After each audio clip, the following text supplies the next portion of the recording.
ओम शांति। 21 सितंबर 2024। आज की मुरली। मीठे बच्चे, बाप कल्प कल्प आकर तुम बच्चों को अपना परिचय देते हैं। तुम्हें भी सबको बाप का यथार्थ परिचय देना है। प्रश्न: बच्चों के किस प्रश्न को सुनकर बाप भी वंडर खाते हैं? उत्तर: बच्चे कहते हैं, बाबा आपका परिचय देना बहुत मुश्किल है, हम आपका परिचय कैसे दें? यह प्रश्न सुनकर बाप को भी वंडर लगता है। जब तुम्हें बाप ने परिचय अपना दिया है तो तुम भी दूसरों को दे सकते हो। इसमें मुश्किलात की बात ही नहीं, यह तो बहुत सहज है। हम सब आत्माएं निराकार हैं तो जरूर उनका बाप भी निराकार होगा। ओम शांति। मीठे मीठे रूहानी बच्चे समझते हैं बेहद के बाप पास बैठे हैं। यह भी जानते हैं बेहद का बाप इस रथ पर ही आते हैं। जब बाप दादा कहते हैं, यह तो जानते हैं कि शिव बाबा है और वह इस रथ पर बैठा है, अपना परिचय दे रहे हैं। बच्चे जानते हैं वह बाबा है। बाबा मत देते हैं कि रूहानी बाप को याद करो तो पाप भस्म हो जाए, जिसको योग अग्नि कहते हैं। अभी तुम बाप को तो पहचानते हो, तो ऐसे कभी थोड़े ही कहेंगे कि बाप का परिचय दूसरों को कैसे दूं। तुमको भी बेहद के बाप का परिचय है तो ज़रूर दे भी सकते हो। परिचय कैसे दें, यह तो प्रश्न ही नहीं उठ सकता है। जैसे तुमने बाप को जाना है, वैसे तुम कह सकते हो कि हम आत्माओं का बाप तो एक ही है। इसमें मूंझने की दरकार ही नहीं रहती। कोई कहते हैं, बाबा आपका परिचय देना बड़ा मुश्किल होता है। अरे बाप का परिचय देना, इसमें तो मुश्किलात की कोई बात ही नहीं। जानवर भी इशारे से समझ जाते हैं कि मैं फलाने का बच्चा हूँ। तुम भी जानते हो कि हम आत्माओं का वह बाप है। हम आत्मा अभी इस शरीर में प्रवेश हैं। जैसे बाबा ने समझाया है कि आत्मा अकाल मूर्त है, ऐसे नहीं, उसका कोई रूप नहीं। बच्चों ने पहचाना है। बिल्कुल सिंपल बात है। आत्माओं का एक ही निराकार बाप है। हम सब आत्माएं भाई भाई हैं, बाप की संतान हैं। बाप से हमको वर्षा मिलता है। ये भी जानते हैं ऐसा कोई बच्चा इस दुनिया में नहीं होगा जो बाप को और उनकी रचना को न जानता हो। बाप के पास क्या प्रॉपर्टी है वह सब जानते हैं। यह ही आत्माओं और परमात्मा का मेला, यह कल्याणकारी मेला है। बाप है ही कल्याणकारी, बहुत कल्याण करते हैं। बाप को पहचानने से समझते हो बेहद के बाप से हमको बेहद का वर्षा मिलता है। वह जो सन्यासी गुरु होते हैं, उनके शिष्यों को गुरु के वर्षे का मालूम नहीं रहता है। गुरु के पास क्या मिल्कियत है, यह कोई शिष्य मुश्किल जानते होंगे। तुम्हारी बुद्धि में तो है वह शिव बाबा है। मिल्कियत भी बाबा के पास होती है। बच्चे जानते हैं बेहद के बाप के पास मिल्कियत है, विश्व की बादशाही स्वर्ग। यह बातें सिवाय तुम बच्चों के और कोई के बुद्धि में नहीं है। लौकिक बाप के पास क्या मिल्कियत है, वह उनके बच्चे ही जानते हैं। अभी तुम कहेंगे, हम जीते जी पारलौकिक बाप के बने हैं, उनसे क्या मिलता है, वह भी जानते हैं। हम पहले शूद्र कुल में थे, अभी ब्राह्मण कुल में आ गए हैं। यह नॉलेज है कि बाबा इस ब्रह्मा तन में आते हैं। इनको प्रजापिता ब्रह्मा कहा जाता है। वह शिव तो है सब आत्माओं का फादर। इनको प्रजापिता ब्रह्मा को ग्रेट ग्रेट ग्रैंड फादर कहते हैं। अब हम इनके बच्चे बने हैं। शिव बाबा के लिए तो कहते हैं वह हाजरा हजूर है, जानी जाननहार है। यह भी अब तुम समझते हो कि वह कैसी रचना के आदि मध्य अंत की नॉलेज देते हैं। वह सब आत्माओं का बाप है। उनको नाम रूप से न्यारा खाना तो झूठ है। उनका नाम रूप भी याद है। रात्रि भी मनाते हैं। जयंती तो मनुष्यों की होती है। शिव बाबा की रात्रि कहेंगे। बच्चे समझते हैं रात्रि किसको कहा जाता है। रात में घोर अंधियारा हो जाता है। अज्ञान अंधियारा है ना। ज्ञान सूर्य प्रगटा, अज्ञान अंधेर विनाश। अभी तो गाते हैं परंतु अर्थ कुछ नहीं समझते। सूर्य कौन है, कब प्रगटा, कुछ नहीं समझते। बाप समझाते हैं ज्ञान सूर्य को ज्ञान सागर भी कहा जाता है। बेहद का बाप ज्ञान का सागर है। सन्यासी, गुरु, गोसाई आदि अपने को शास्त्र की अथॉरिटी समझते हैं। वह सब है भक्ति। बहुत वेद शास्त्र पढ़कर विद्वान होते हैं तो बाप रूहानी बच्चों को बैठ समझाते हैं। इनको कहा जाता है आत्मा और परमात्मा का मेला। तुम समझते हो बाप इस रथ में आए हुए हैं। इस मिलन को ही मेला कहते हैं। जब हम घर जाते हैं तो वह भी मेला है। यहाँ बाप खुद बैठ पढ़ाते हैं। वह फादर भी है, टीचर भी है। यह एक ही पॉइंट अच्छी रीति धारण करो, भूलो मत। अब बाप तो है निराकार, उनको अपना शरीर नहीं है तो जरूर लेना पड़े। तो खुद कहते हैं मैं प्रकृति का आधार लेता हूँ, नहीं तो बोलूँ कैसे। शरीर बिगड़ तो बोलना होता नहीं। तो बाप इस तन में आते हैं। इनका नाम रखा है ब्रह्मा। हम भी शूद्र से ब्राह्मण बने तो नाम बदलना ही चाहिए। नाम तो तुम्हारे रखे थे, परंतु उसमें भी अभी देखो तो कई हैं ही नहीं। इसलिए ब्राह्मणों की माला नहीं होती। भक्त माला और रुद्रमाला गाई हुई है, ब्राह्मणों की माला नहीं होती। विष्णु की माला तो चली आई है।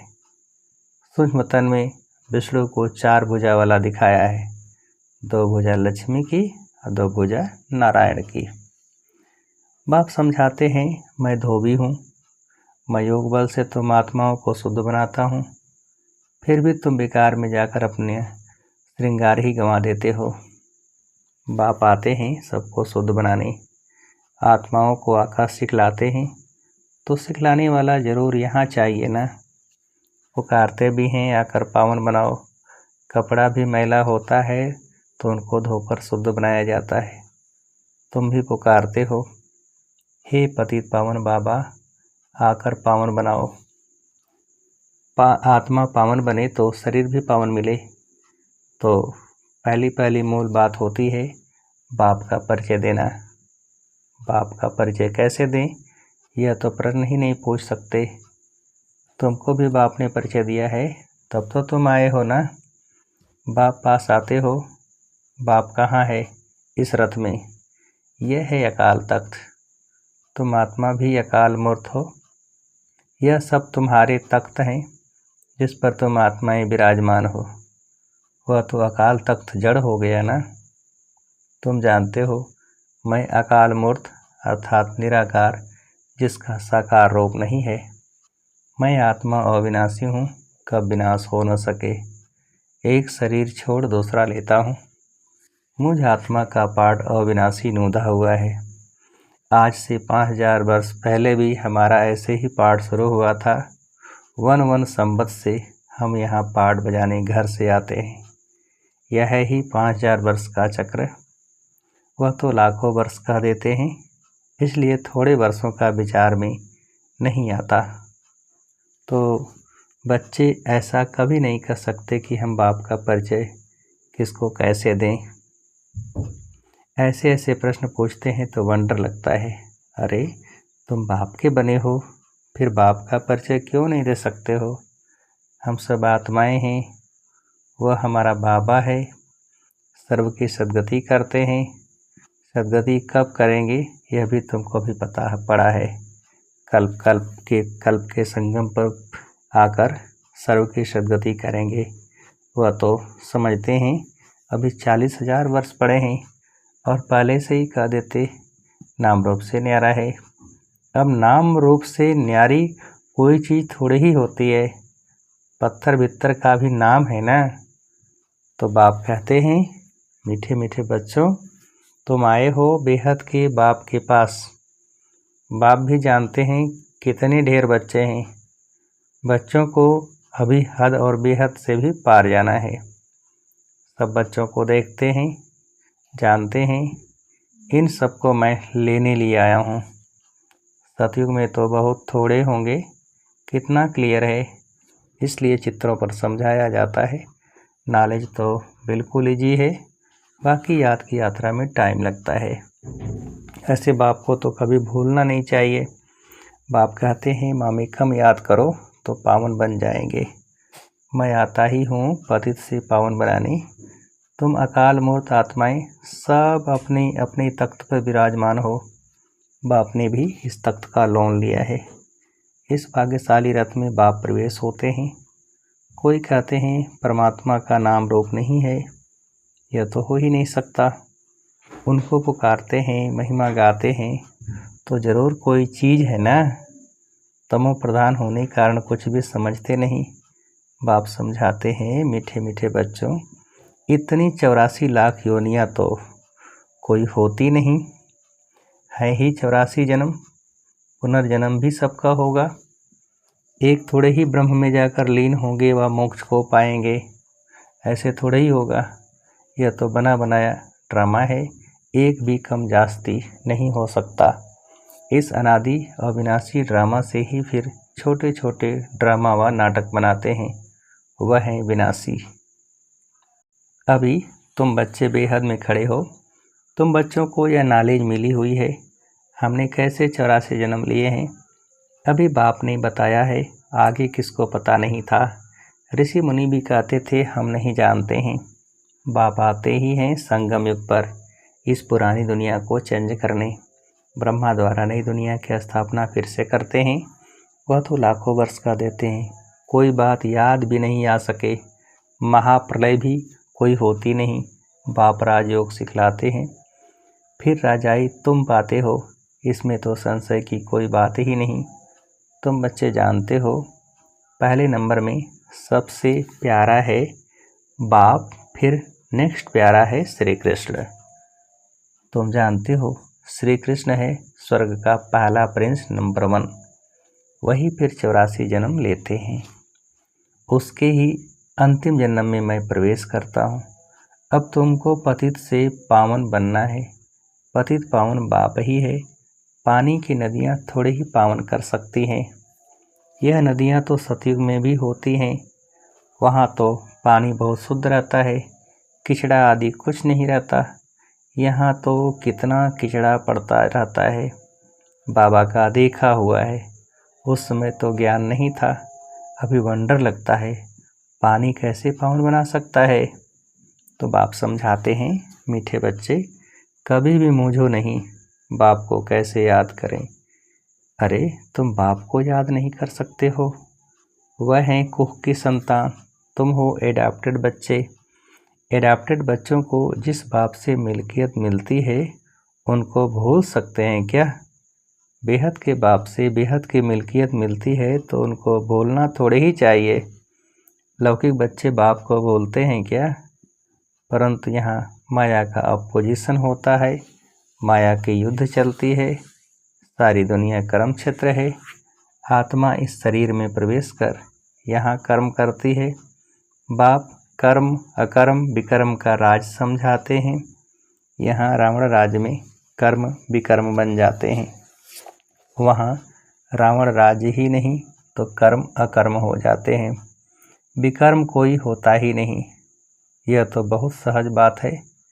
यहाँ रावण राज में कर्म विकर्म होते हैं, इसलिए विकर्मों का दंड भोगना पड़ता है। ऐसे थोड़े ही कहेंगे रावण अनादि है, नहीं, आधा कल्प है रावण राज, आधा कल्प है राम राज। तुम जब देवता थे तो तुम्हारे कर्म अकर्म होते हैं। अब यह है नॉलेज।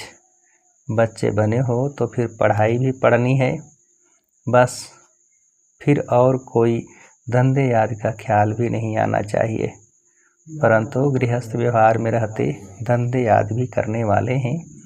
तो बाप कहते हैं कमल फूल समान रहो, ऐसे देवता तुम बनने वाले हो। वह निशानी विष्णु को दे दी है, क्योंकि तुमको शोभेगा नहीं, उनको शोभता है। वही विष्णु के दो रूप लक्ष्मी नारायण बनने वाले हैं। वह ही अहिंसा परमो देवी देवता धर्म। न कोई विकार की काम कटारी होती, न कोई लड़ाई झगड़ा आदि होता है। तुम डबल अहिंसक बनते हो। सतयुग के मालिक थे। नाम ही है गोल्डन एज, कंचन दुनिया। आत्मा और काया दोनों कंचन बन जाती है। कंचन काया कौन बनाते हैं? बाप। अभी तो आयरन एज है ना। अब तुम कहते हो सतयुग पास हो गया है।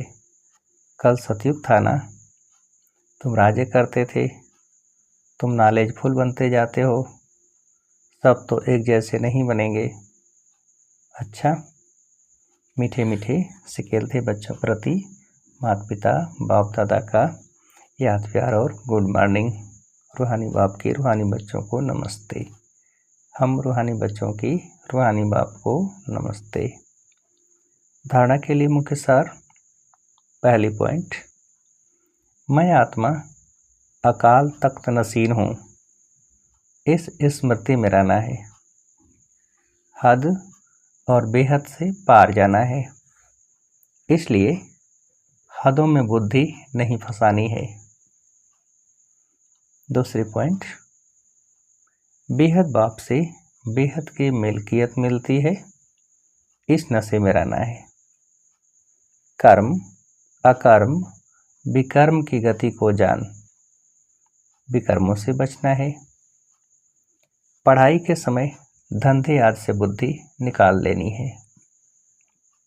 वरदान, श्रीमत की लगाम को टाइट कर मन को वश करने वाले बालक सो मालिक भव। विस्तार, दुनिया वाले कहते हैं मन घोड़ा है जो बहुत तेज भागता है, लेकिन आपका मन इधर उधर भाग नहीं सकता, क्योंकि श्रीमत का लगाम मजबूत है। जब मन बुद्धि साइड सीन को देखने में लग जाती है तो लगाम ढीला होने से मन चंचल होता है। इसलिए जब भी कोई बात हो, मन चंचल हो, तो श्रीमत का लगाम टाइट करो, तो मंजिल पर पहुंच जाएंगे। बालक सो मालिक हूँ, इस स्मृति से अधिकारी बन मन को अपने बस में रखो। स्लोगन, सदा निश्चय हो कि जो हो रहा है वो भी अच्छा, और जो होने वाला है वो और भी अच्छा, तो अचल अडोल रहेंगे। सदा निश्चय हो कि जो हो रहा है वो भी अच्छा, और जो होने वाला है वो और भी अच्छा, तो अचल अडोल रहेंगे। अच्छा, ओम शांति।